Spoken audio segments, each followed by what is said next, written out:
আবু জাহেল একবার হাতের মধ্যে কিতা জানা লই আইছে, এসে রাখো মোহাম্মদ আজকা ফুরা নিয়ত কালেমা ফিরা লইতাম, ফুরা নিয়ত করেছি কালেমা ফিরা আজকে ইমানদার হয়ে যাবো গা। চাচা ফিরালাম না, একটা শর্ত আছে। শর্তটা কিতা?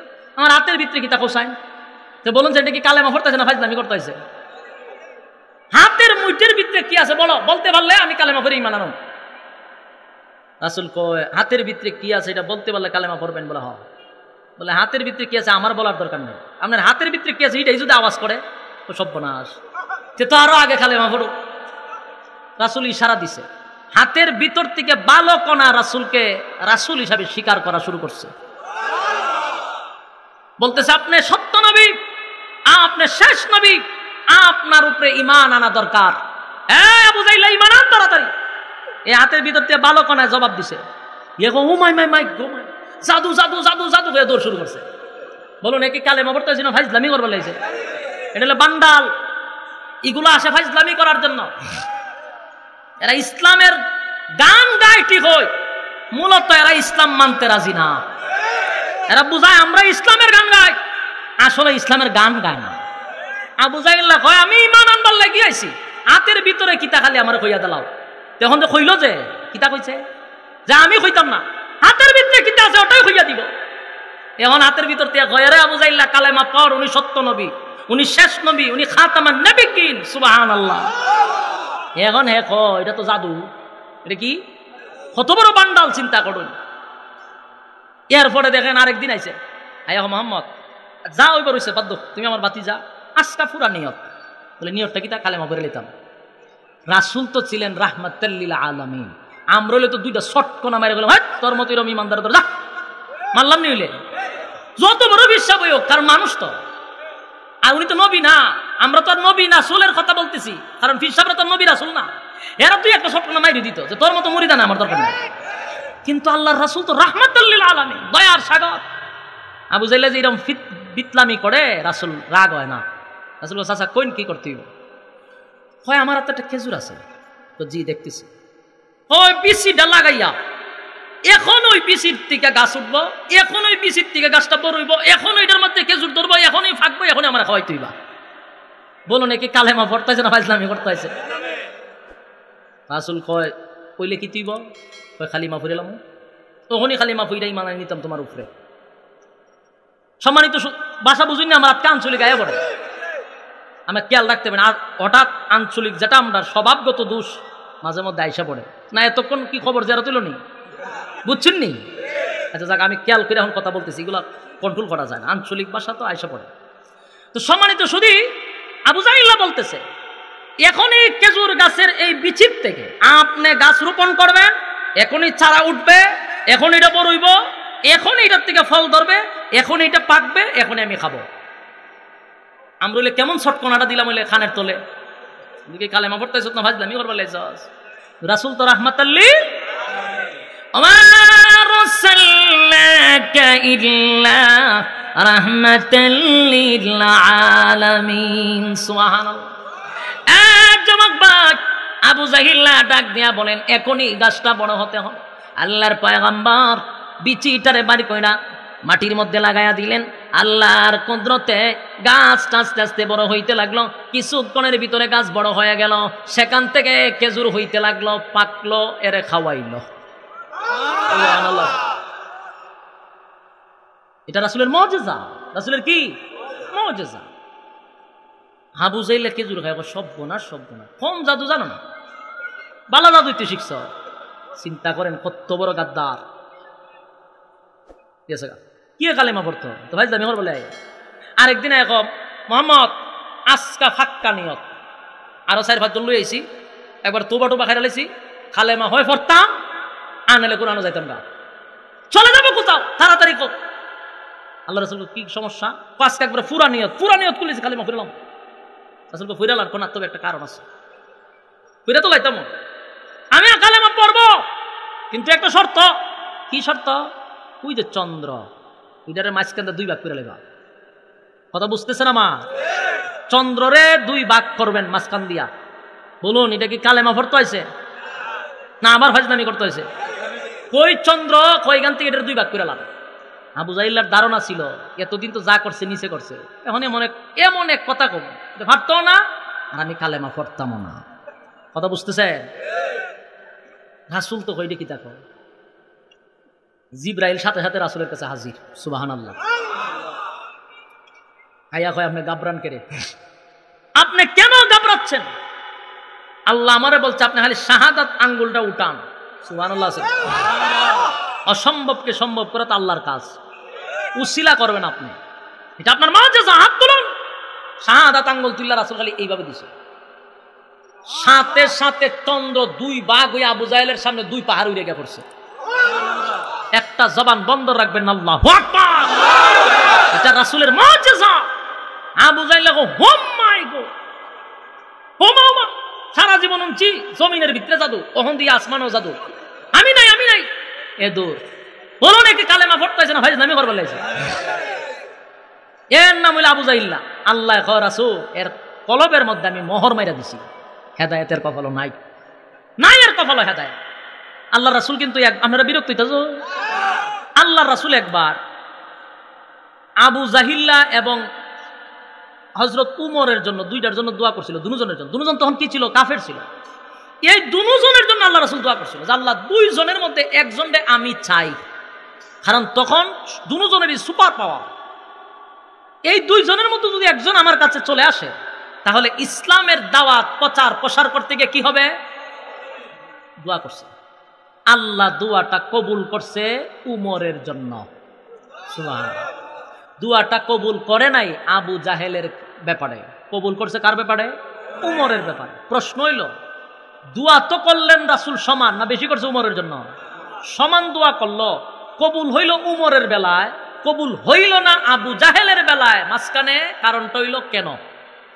কেনর উত্তর একবারে সহজ। উমরকে আল্লাহ হেদায়েত দেওয়ার কারণ ছিল উমর যা করছে রাসূলের বিরোধিতা জীবনভর সম্পূর্ণটা না জেনে না বুঝে করছে। আমার কথা কি বুঝতেছে? না জানি না বুঝে ইসলামের বিরোধিতা করছে। আর আবু জাহিল্লার আল্লাহ হেদায়েত দিল না কেন? কারণ বুঝা শূন্য ঠান্ডা মাথায় ইসলামের বিরোধিতা করছে। কথা বলেন। এই জন্য আল্লাহ কয় এর কপালে হেদায়েত নাই।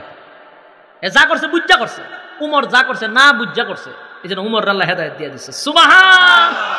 জান্নাতের সার্টিফিকেট প্রাপ্ত সাহাবী, দুনিয়া টাকা অবস্থায় জান্নাতের সার্টিফিকেট দিয়ে দিছে আল্লাহ, তুমি জান্নাতি।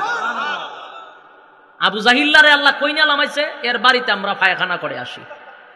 আমি 2-3 বার গেছি তো পায়খানা না ধরলো আমি জোর করে এখানে বসে থাকি, কারণ এর ইতিহাস তো আমরা জানি। তখন কইছেন আল্লাহ কোন রকম আমার সাপ বাড়াইয়া দাও, দরকার আরো 2-3 জনটা ঠাই নিয়েছেন কায় ইগানো খুদুর সাইরা দিয়া যা, কারণ এ আমার নবীরে যে একটা জ্বালানি জ্বালাইছে এহুদ হুদি গিয়া কয় এটা কইরা দাও, এটা কইরা দাও।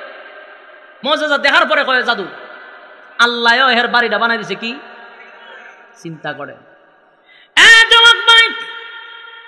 আল্লাহর পয়গম্বর হাবিবে কিবরিয়া রাহমাতুল লিল আলামিন ওই 3 ব্যক্তিকে মক্কা থেকে মদিনায় গেল 2 জন। কয়জন? 2টা মানুষ যখন মদিনায় গেল তাওরাতের আলেমদের কাছে গিয়া বলে আব্দুল্লাহর পুত্র মুহাম্মদ নিজেকে রাসূল দাবি করে, এখন কি করতে হবে? বলে 3টা প্রশ্ন করবা, 3টা প্রশ্নের উত্তর যদি দিতে পারে গো তাহলে চোখটা বন্ধ করে কালেমা পড়ে নিবা, এর মধ্যে কোনো সন্দেহ নেই। 3 প্রশ্ন কি? বলে 1 নাম্বার প্রশ্ন হলো রূহ সম্পর্কে, 2 নাম্বার যে এক বাদশা ছিল গোটা পৃথিবী রাজত্ব করছে একটা ঘোড়ার উপরে বৈশা, 2 নাম্বার হলো 7টা যুবকের ব্যাপারে বনি ইসরাইলের, তারা কতদিন তারা মৃত ছিল আবার কতদিন পরে জীবিত হইল। 3টা প্রশ্ন রাসূলের কাছে লইয়া আমরা কালেমা পড়লাম, আজকে নিয়ত করছি, তবে আমরা 3টা প্রশ্নের যদি উত্তর দিতে পারো 14 গোষ্ঠী কালেমা পড়ব। রাসূল চিন্তা করলো সবাই যদি কালেমা পড়ে তাহলে আমার কষ্টটা কম হবে, তো বলুন আপনাদের 3 প্রশ্ন কি? বললো যে এই 3 প্রশ্ন। রাসূল তখন বললেন ঠিক আছে, 3 প্রশ্নের জবাব দিলে কালেমা পড়বা? বলে হ। রাসূল বলেন আগামী কালকে আমি তোমাদেরকে বইলা দিব। রাসূলের ধারণা জিব্রাইল সকালে আসে, জিব্রাইল আলাইহিস সালাতু ওয়াস সালাম বিকালে আসে, রাতে আসে, যে কোনো সময় আসে। 3 প্রশ্ন জিব্রাইলকে বলবো, উত্তর দিয়া দিব, কালেমা পড়বে। কিন্তু এখন তো সকাল হয়ে গেছে, বিকাল হয়ে গেছে, রাত হয়ে গেছে, জিব্রাইল আর আসে না। বলুন রাসূল, আজকে যারা আমরা বলি রাসূল গায়েব জানতো, তাহলে রাসূল জিব্রাইলের আশায় বসে রয়েছিল কেন? আল্লাহ জিব্রাইলকে পাঠাবে, আল্লাহ জানাবে, রাসূল জানবে। যদি গায়েবই জানতো, 3 প্রশ্নের জবাবের জন্য আগামীকালকে বলবো, এই কথা বলার দরকার ছিল? কথা কই না দি? 3 প্রশ্নের জবাব রাসূল গায়েব জানলে তখন এই কথা বলতো না আগামীকালকে দিব, সাথে সাথে দিয়া দিত। কথা কই না দি? কিন্তু ঘটনা তো ঘটছেই কেন না? 1 দিন 2 দিন 3 দিন মক্কার মানুষ আয়া কয়, কেউ কইছিল যে আগামীকালকে 3 প্রশ্নের জবাব দিবা, কই দিলা না কেন? রাসূল আবার বলেন আগামীকালকে দিব। আগামীকালকে আসে, বলে আগামীকালকে দিব। বলুন 3-4 দিন 1 সপ্তাহ যখন মানুষ রাসূলের কাছে প্রশ্নের উত্তর পাইল না, এখন কি সমালোচনা করতেছে?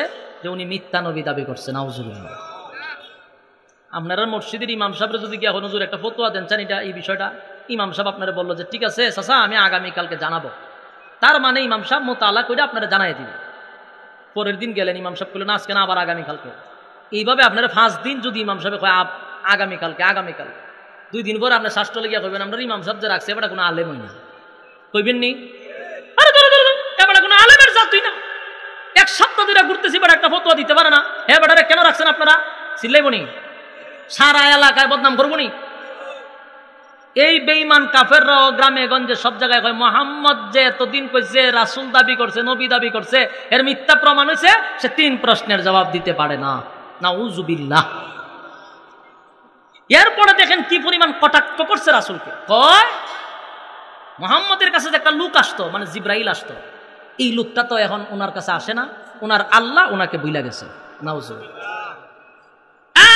চতুর্দিকে রাসূলের ব্যাপারে যখন সমালোচনাটা শুরু হয়ে গেল, আব্দুল্লাহর পুত্র মুহাম্মদ মিথ্যা নবী দাবি করছে, তার কাছে যে একজন লোক আসতো সে এখন আর আসে না, মুহাম্মদের আল্লাহ মুহাম্মদকে ভুলে গেছে। আল্লাহর হাবিব চোখের পানিগুলো ছেড়ে দিয়ে কান্না শুরু করে দিল আর বলে মালিক রে, আজকে 10টা দিন হয়ে গেল, মালিক জিব্রাইল তো সকালে আসতো বিকালে আসতো, 10 দিন হয়ে গেল। মক্কা নগরীর লিডাররা আমার কাছে 3টা প্রশ্ন জানতে চায়, আমি কোথা থেকে উত্তর দিব? আমি তো নিজের থেকে কিছু বলি না, তুমি আল্লাহ যা জানাও আমি নবী তা জানায়া দেই। একটানা 15 দিন পর্যন্ত জিব্রাইল আসা বন্ধ। কতদিন জানেন? এই ঘটনা, দুর্ঘটনাটা কেন ঘটছে? একটা কারণে, রাসূল বলছিল আগামীকালকে বলবো, মাঝখানে ইনশাআল্লাহটা বলে নাই। কথা কি আমার বুঝতেছে? মাঝখানে কি বলে নাই? ইনশাআল্লাহ বলে নাই। একজন রাসূলের ব্যাপারে, একজন পয়গম্বরের ব্যাপারে খালি এতটুকু স্লিপ কাটছে যে ইনশাআল্লাহ বলে নাই। আল্লাহ রাসূলের প্রতি নারাজ হয়ে গেলেন এই বিষয়ে যে এটা আমার কাছে পছন্দ হয়েছে না। আগামীকাল এই কথা কেন বললেন? ইনশাআল্লাহ কেন বললেন না? 15 দিন ওহী বন্ধ। কতদিন? জিব্রাইল আসে না। মানুষ রাসূলের বিরোধিতা যা করার ইচ্ছা মতো করতেছে। আরে আব্দুল্লাহর পুত্র মুহাম্মদ আমাদেরকে বলেছে সে নাকি নবী, সে নাকি রাসূল। কই রে 3 প্রশ্নের জবাব তো দিতে পারে না। আমি আজকে লক্ষ্মীপুর থেকে বলে যাই, যেই সমস্ত লোকেরা বলে আল্লাহর হাবিব গায়েব জানে, আমি ওই সমস্ত লোককে বলতে চাই নবী যদি গায়েব জানতো রে, তাহলে 15 দিন কেন নবী 3টা প্রশ্নের জবাব দিতে পারলো না? কথা কই না তো, এটা কি আমি গল্প কইতেছি? সূরা কাহাফের 13-14 নম্বর আয়াতগুলি পড়ে দেখুন তার শানে নজুল কি। এখন বইয়া দেখতে পারেনি কেন? সপ্তাহের 2টা তার শানে নজুলটা কি? এই 3 প্রশ্নের জবাব রাসূল দিতে না পারায় 15 দিন ওহী বন্ধ। মাঝখানে খালি ইনশাআল্লাহ শব্দটা বলে গেছিল। গায়েব যদি জানতো তাহলে তো আর কইতো না, 15 দিন বাদ চাইতো না, সাথে সাথেই বলে দিত। আমাদের দেশের মাথা মোটারা বলে কি রাসূল গায়েব জানে। ওই গতকালকে আমি এক বক্তার বক্তব্য শুনছি, সে গায়েব লইয়া লাগছে মারামারি। আমাদের অঙ্গনের যত আলেম ওলামা আছে সব দিকে গাইলিতে আছে, ইচ্ছা মতো গাইলিতে আছে। তা আমি পিছনে আমার এক ভাই হে মোবাইল এটা শুনতেছে, তা আমি করি কেডা তা আমার দেখাইছো। এরপরে আমি এর বক্তব্যটা পুরাটা শুনলাম। এমন গালাগালি করতেছে, সবাই বড় বড় ডাকতেছে, ভাই ম্যাডাম নবী গায়েব জানে, তোরা বিশ্বাস করছ না, তোরা মানুষ না? মোবাইলও তো গায়েব জানে। কি গায়েব জানে? মোবাইলও বলে গায়েব জানে। মোবাইলে যদি গায়েব জানতে পারে, নবী কেন গায়েব জানতে পারতো না? এক রাসূলের নবীর সাথে ওই মোবাইলের সাথে মিলাইছে। শান বাড়াইতে গিয়া কমাইলো না বাড়াইলো? আচ্ছা, এরপর আমি কই কি তা কই না লই পরে কয় মোবাইল গায়েব জানে কিভাবে? 10 কিলোমিটার পরে কোথাও জ্যাম আছে, এটা মোবাইল বলে দিতে পারে। আমার কাছে আসে, আমি বললাম তাক এর কথার উপরে আমরা বিশ্বাস করি। এ যে কইছে মোবাইলে গায়েব জানে, এই গায়েবটা যদি রাসূল জানে তাহলে আমরা এটার উপরে বিশ্বাসী। কেন বিশ্বাসী? মোবাইল গায়েব নিজের থেকে জানে না, মোবাইল গায়েব জানে ইন্টারনেটের সাহায্যে। মোবাইল গায়েব জানে কিভাবে? ইন্টারনেটের সাহায্যে। কারণ সামনে জ্যাম আছে না নাই, এটা ইন্টারনেট চালু করলে এরপরে মোবাইলে কইয়া দেয় যে হ্যাঁ সামনে জ্যাম আছে। ইন্টারনেট ছাড়া মোবাইল জানে? আমরা এই আকীদায় বিশ্বাস করি, হ্যাঁ রাসূল গায়েব জানে আল্লাহর মাধ্যমে। আল্লাহ যা জানায় নবী তা জানে, আল্লাহ না জানাইলে নবী জানে না। ইন্টারনেট থাকলে জাম আছে কিনা বলতে পারবে মোবাইলে, ইন্টারনেট না থাকলে মোবাইল অচল। গায়েব যদি নবী জানতো তো সেদিন 3 প্রশ্নের জবাব দিল না কেন? এর দ্বারা স্পষ্ট নবী আলিমুল গায়েব নয়, একমাত্র গায়েবের খবর রাখেন কে? এতদিন তো নবী কইতো, ইদানিং দেখি কিছু শুক্রা মৌলবী বাড়িছে, ইডির টুফি দেখবেন কত জাতের। এরা উঠটা কয় ফিররাও গায়েব জানে। ফিররাও এই সমস্ত শুক্রা মৌলবীদেরকে বলতে চাই, ফিররা যে গায়েব জানে তুই কস, তোর ফিরের মরণ কোনদিন কইতো? কথা কয় না কেরে? কোনদিন মরণ? তুই মরিদানে মরবে কোনদিন? ফিরে কইয়া দিত। তোর ফিরে খালি গায়েব জানে, তুই কোনদিন গুরুলি আইবে, খাসিটা কোনদিন উরুস হলে আইবে এটা জানে। এই সমস্ত কিছু দান্দাবাজি মৌলবী বাড়িছিনি। এখন বাড়িছে আবার টুফি। টুফির মধ্যে রাসূল আছে, টুফির মধ্যে আলী আছে, টুফির মধ্যে ফাতেমা আছে, হাসান হুসাইন আছে। বাস্তব না বাস্তব? এই টুফির নাম হইল পাঞ্জাতন টুফি। কি টুফি? পাক পাঞ্জাতন। ফাঁক পাঞ্জাতনের অর্থটা আগে শুনেন। পাক অর্থ পবিত্র, পাক অর্থ পাঞ্জাতন মানে 5 জন। বলুন পাঞ্জাতন মানে? তাহলে এর বক্তব্য হইল পবিত্র 5 জন। এই বক্তব্যটা শিরকি বক্তব্য। পবিত্র 5 জন যদি হয়, বাকি সমস্ত রাসূল কি অপবিত্র ছিল? যত সাহাবীরা ছিল, 5 জনরে এককভাবে তোরা পবিত্র, বাকি সব সাহাবীরা অপবিত্র ছিল। ফাঁক পাঞ্জাতন মানে কিতা বুঝাইতে চাস? 4 কোণা 4টা মোমবাতি ধরা, মাঝখানে একটা বড় মোমবাতি, যেগুলো বড়টা কিতা কয়টা রাসূল, এটা কিতা কয়টা আলী, এটা ফাতেমা, এটা হুসাইন, এটা হাসান। আমি কি মিথ্যা বলতেছি?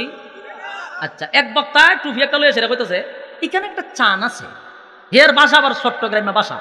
হের একটা ওয়াজ উনি কয় নারায়ণগঞ্জ রে, আমি নারায়ণগঞ্জে গেছিলাম।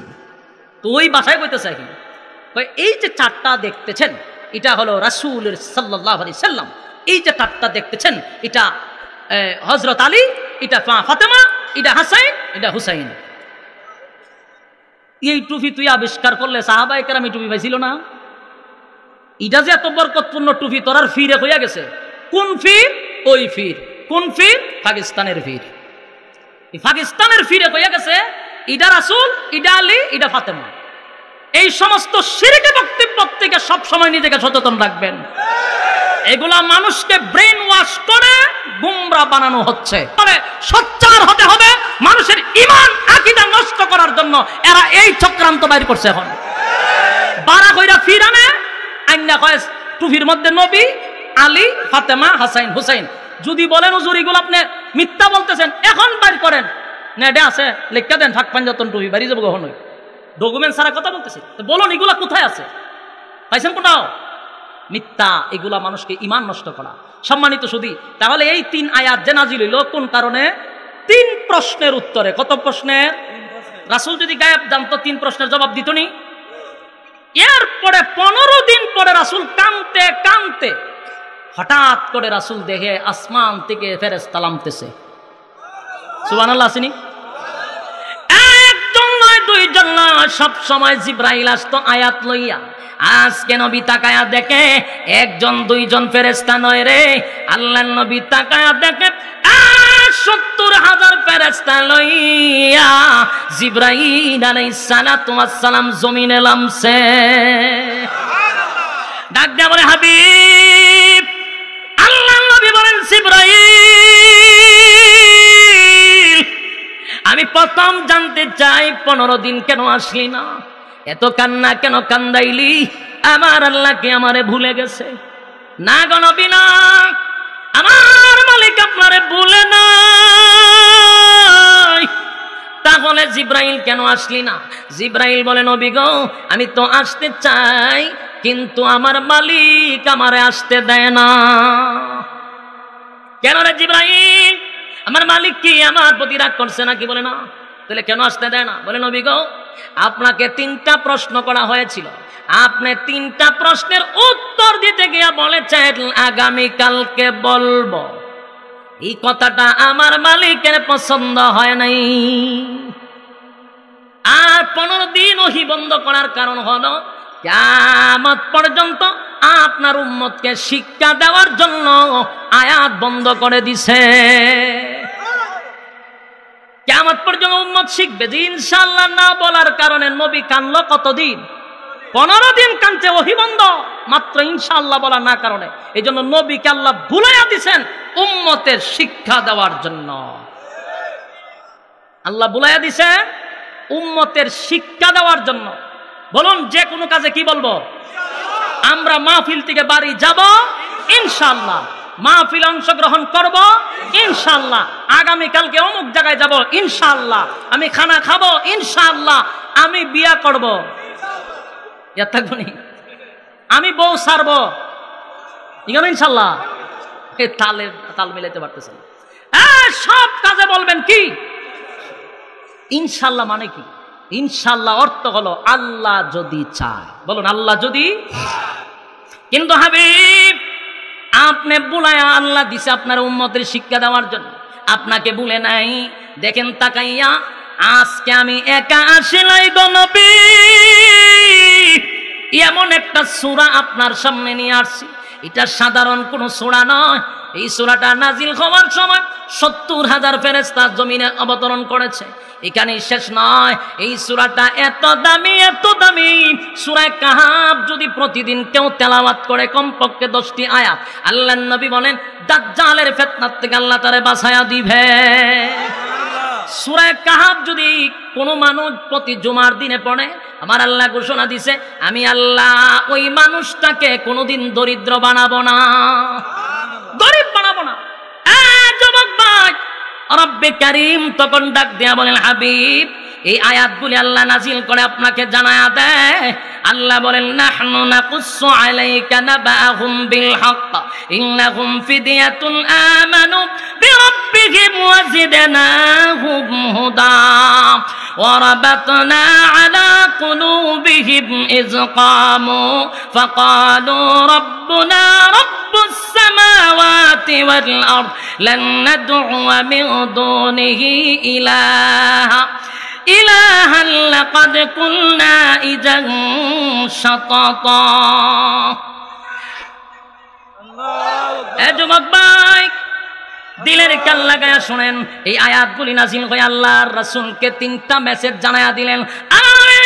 এক নম্বর প্রশ্ন হলো আপনি তাদেরকে জানায়া দিন রূহ সম্পর্কে যে প্রশ্নটা করছে, রূহ হলো আল্লাহর একটা হুকুম, এর থেকে বেশি তোমরা জানার চেষ্টা করবা না। 2 নাম্বার প্রশ্ন হলো গোটা পৃথিবীকে রাজত্ব করেছিল, সূর্য যেখানে উঠে সেখানেও সে গিয়েছিল, সূর্য যেখানে অস্ত যায় সেখানেও সে গিয়েছিল, গোটা পৃথিবী ভ্রমণ করছেন। একটা মুজিজার গুড়া দিয়া ওই বাদশার নামটা জানতে চায়, আপনি তাদেরকে বলে দেন ওই বাদশার নাম হলো বাদশাহ যুলকারনাইন। এরপরে 3 নাম্বার প্রশ্ন হলো তারা গুহাবাসীর ব্যাপার আপনার কাছে জানতে চায়, আপনি জানায়া দেন জালেম বাদশা তার একটা রাজত্ব ছিল, ওই জালেম বাদশা সবাইকে বাধ্য করতো তারে খোদা মানার জন্য, খোদা মানার জন্য তারে বাধ্য করত প্রত্যেকটা নাগরিককে। সে নিজে খোদা দাবি করত।